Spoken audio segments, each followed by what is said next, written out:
Hey, it's Clay, and this will be a video chart on ticker symbol RBIZ. We will take a look at the 30-minute time frame. Real quick, what do I mean by 30-minute in case maybe you're new to charts? Instead of each one of these candlesticks here representing 1 day's worth of price action, which is what you would normally see, each one represents 30 minutes. So while this here may look like several days worth of time, it's actually today's price action broken down into 30-minute time slices. I like to this time frame. I think it's a good job of telling the quote-unquote story of the price, and then just makes mapping out levels of support and resistance a bit easier to see.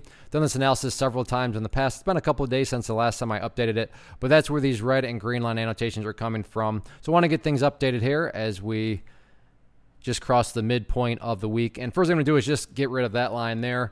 Yeah, it still pertains to the chart. It's just not relevant right now. And from a presentation standpoint, I don't want to risk causing clutter and confusion because there's lines all over the place. So let's try to keep this as clean as possible. The first update, though, that does need to be made comes about from a foundational rule in charting, which states when levels of support are broken and closed below, they do tend to act as resistance. So on any sort of bounce to the upside, that first key level to keep an eye on is going to be right up there at 0064. The interesting point here is that there's actually another important level that's pretty close, and that's that purple line right there, the 50-period moving average. So keyword being moving. So as time goes by, that line could potentially cross down below 0064.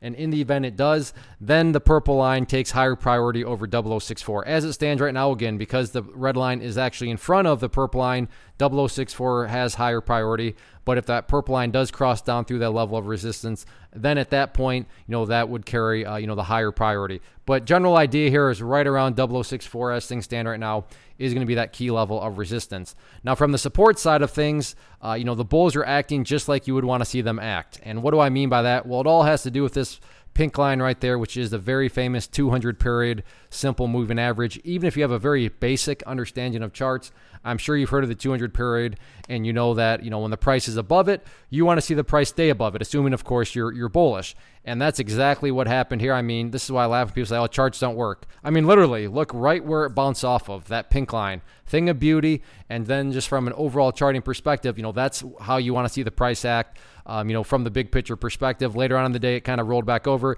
Didn't quite hit it, but got around that general vicinity, and once again did hold strong there. So far, so good. Yeah, I get it.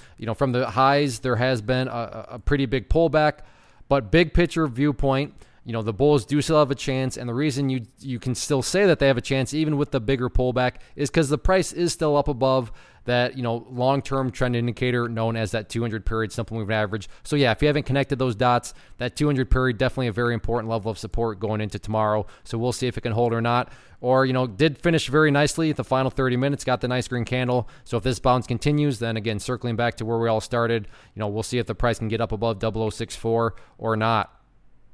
One of the biggest questions that I get is, hey Clay, how do you find the stocks that you trade? So what I've done is put together a free resource guide where I talk about the tools that I use to locate stocks that I find interesting and think may have potential. So if that sounds like something that could add value to you as a trader, then click on the image that is up on the screen right now and I will email you the guide. The guide itself is very short and to the point, and best part, it's completely free.